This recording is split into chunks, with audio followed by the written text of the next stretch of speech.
They say love is blind, but in my case, love wasn't just blind, it was financially negligent.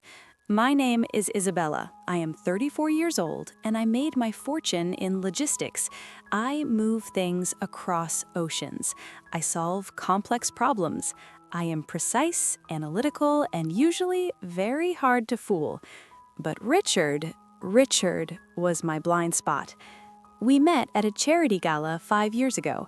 He was a pediatric surgeon, handsome, humble, with tired eyes that had seen too much suffering. He told me he worked for an organization similar to Doctors Without Borders, but smaller, more specialized. He spent 6 months of the year in conflict zones, Syria, Yemen, Sudan, saving children. I fell in love with his heart, or what I thought was his heart. We married 6 months later. It was a whirlwind. And then the pattern started. He would be home for 3 weeks, weeks filled with passion, gratitude, and stories of the horrors he had seen. Then he would pack his duffel bag, kiss me goodbye with tears in his eyes, and leave for a mission. I supported him completely, not just emotionally, but financially. He told me his organization was underfunded, so I donated, heavily. I transferred $20,000 a month to an account labeled Global Relief Medics. I bought him medical supplies. I paid for his satellite phone bills. I felt like I was part of the cause. I was the silent partner in his heroism. The lie didn't unravel with a lipstick stain or a text message. It unraveled because of a bagel. It was a Tuesday. Richard was supposed to be in Aleppo, Syria.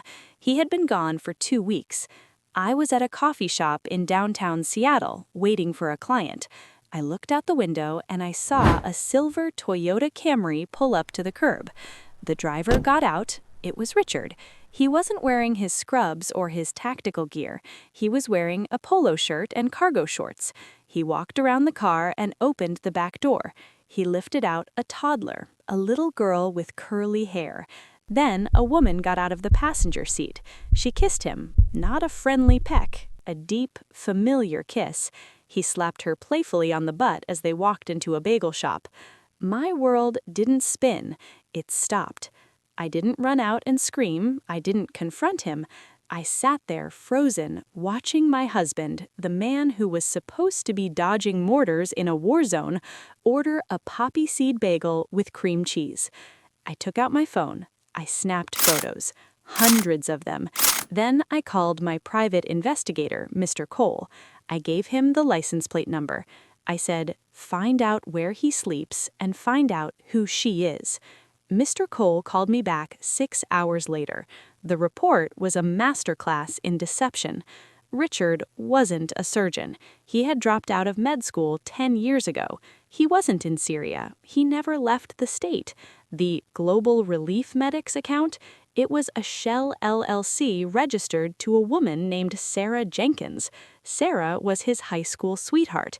They weren't legally married, but they had lived together for 12 years. They had 2 children. They lived in a nice suburban house in Tacoma, 40 miles south.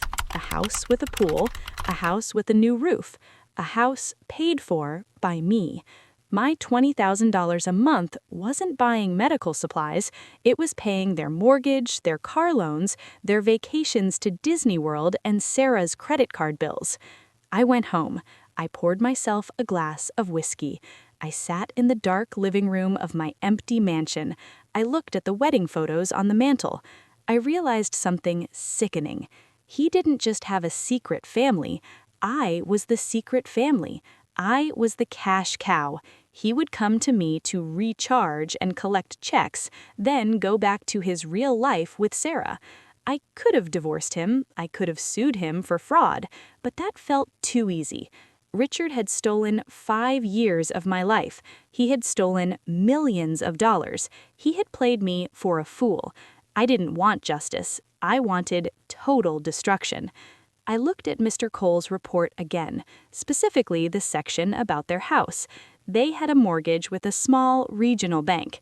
They were 3 months behind on payments before I married Richard, but since then they had been paying extra principal every month. My money. I picked up the phone. I called my lawyer. I said, "Get me the name of the bank holding the note on 42 Oak Creek Drive. I want to buy the mortgage." It took 2 weeks. Through a holding company called Nemesis Properties, I purchased the debt on Richard and Sarah's house. I didn't just buy the loan, I bought the bank's entire portfolio of bad debts just to get to them. Technically, I was now their bank, but I wanted to be closer. I found a clause in their mortgage contract, a breach of contract clause related to the use of the property for commercial purposes without insurance. Sarah was running an unlicensed daycare out of the basement. I knew this because Mr. Cole had dumpster dived and found the flyers. I triggered the clause. I didn't foreclose immediately. I exercised the right to property inspection and remediation. This meant the bank, me, had the legal right to send inspectors to the property to ensure the asset wasn't being damaged. I hired a team of actors, big, scary men in construction vests. I sent them to the house on a Saturday morning when I knew Richard would be there resting from his mission. I watched the live feed from the inspector's body cam. Richard opened the door. He looked terrified. "Who are you?" he asked. "Asset protection," the lead actor said. "We have reports of structural instability due to unauthorized commercial activity. We need to inspect the basement. Now." Richard tried to argue. "I own this house." "Actually, the bank owns it until you pay it off, pal. Step aside." They tore the house apart. They drilled holes in the drywall, checking for mold. They ripped up the carpet in the basement, checking for cracks. They turned off the water for 48 hours to test the pipes. And Richard couldn't call me to complain because he was supposed to be in Syria without cell service. He had to stand there and watch his real life crumble, while terrified that his sugar mama, me, would find out he wasn't at war. But that was just the warm-up. I moved to phase 2, the financial freeze. I stopped the transfers to Global Relief Medics. Then I waited. 3 days later, my phone rang. It was Richard. He sounded panicked. "Isabella, can you hear me? The connection is bad." "I hear you, darling," I said, filing my nails. "Are you safe? Are they shooting?" It's bad," he lied, breathless. "Listen, the transfer didn't come through. The satellite uplink for the hospital is down because the bill wasn't paid. Lives are at stake, Isabella. Kids are dying." I smiled. He was using imaginary dying children to guilt me into paying his electric bill in Tacoma. "Oh no," I said. "My accounts have been frozen, Richard. The IRS is auditing me. I can't move a cent for at least 60 days. 60 days? He screamed. He actually screamed. "I can't wait 60 days. I need supplies now." "I'm sorry, honey. You'll have to improvise. You're a hero. You'll figure it out." I hung up. I watched the chaos ensue through his text messages, which I had cloned. Sarah was texting him. "The electric company is here to cut the power. You said you had the money. What is going on?" Richard to Sarah. "I'm fixing it. Just stall them." He couldn't fix it. He had no job. He had no skills. He only had me, and the tap was dry. Phase 3, the reveal. I waited until they were at their lowest. The power was out in their Tacoma house. The inspectors had left giant holes in their walls. Sarah was screaming at him constantly. I decided to pay a visit. I drove my Porsche to Tacoma. I pulled into the driveway of 42 Oak Creek Drive. I walked up to the door and rang the bell. Sarah opened it. She looked tired. Richard was behind her, holding a flashlight because the lights were out. When Richard saw me, his face went white. Not pale, translucent. He looked like his soul had left his body. "Isabella," he whispered. Sarah looked at him. "Who is Isabella?" "I'm his wife," I said cheerfully, "and his landlord." I pushed past them into the living room. It smelled like stale pizza and fear. Richard told me he was in Syria, I said to Sarah, who stood there with her mouth open. But apparently Syria has a lovely 4-bedroom layout and a pool. He told me he was a consultant for Shell Oil. He travels for months at a time. Wow, a surgeon and an oil consultant? He's very talented. Actually, he's unemployed, and he's been living off my money for 5 years. But that stopped last week. Richard fell to his knees, literally. He started crying. Isabella, please, let me explain. It started as a lie and it got out of control. I love them. I didn't want to hurt anyone. Shut up, I said. I'm not here for an apology. I'm here for an eviction. I pulled a document from my bag. Nemesis Properties, that's me, is calling the loan. Due to the breach of contract and missed payments, I had lost their last check purposely. You are in default. You have 24 hours to vacate the premises. You can't do that, Sarah screamed. We have kids. You should have thought about that before you spent my inheritance on a brand new Ford F-150. I pointed to the truck in the driveway. By the way, I'm repossessing that too. My name is on the lien. I sat down on their couch. I'm not leaving until you do. I've hired security to wait outside. If you aren't gone by noon tomorrow, the sheriff arrives. That night was the longest night of Richard's life.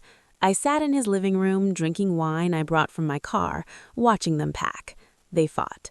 They screamed. Sarah threw a vase at him. She realized that everything, the house, the lifestyle, the security, was a fraud. She realized she had been an accomplice to a con artist, and now she was homeless. She packed her bags and the kids. She left at 3 a.m.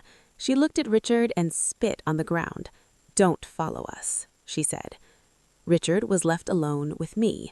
He looked at me, broken. "Why, Isabella? Why destroy everything? You have so much money, you wouldn't even miss it." "It's not about the money, Richard," I said, standing up. "It's about the investment. I invested in a hero. I got a leech. And I always cut my losses." I walked out. The next day, the sheriff officially evicted him. I didn't sell the house. I kept it. I boarded up the windows. I let the lawn die. I turned it into an eyesore in the middle of that perfect suburban neighborhood, a monument to his failure. Richard tried to sue me, but my lawyers buried him in so much paperwork he couldn't breathe. Then the fraud charges hit. Faking a charity is a federal crime. Since he used the mail to collect checks from me, it was mail fraud and wire fraud. I testified against him. I wore the same dress I wore on our first date. He got 8 years in federal prison. I visited him once behind the glass. He looked old. The charm was gone. "Was it worth it?" he asked me. "You're alone now, Isabella, just like me." I smiled. "I'm not alone, Richard. I have my freedom, and I have my money, and most importantly, I know exactly where you're sleeping at night." I hung up the phone and walked away. Sometimes I drive by that house in Tacoma. It's rotting now. The roof is caving in. The pool is a swamp. Neighbors complain, but I pay the fines.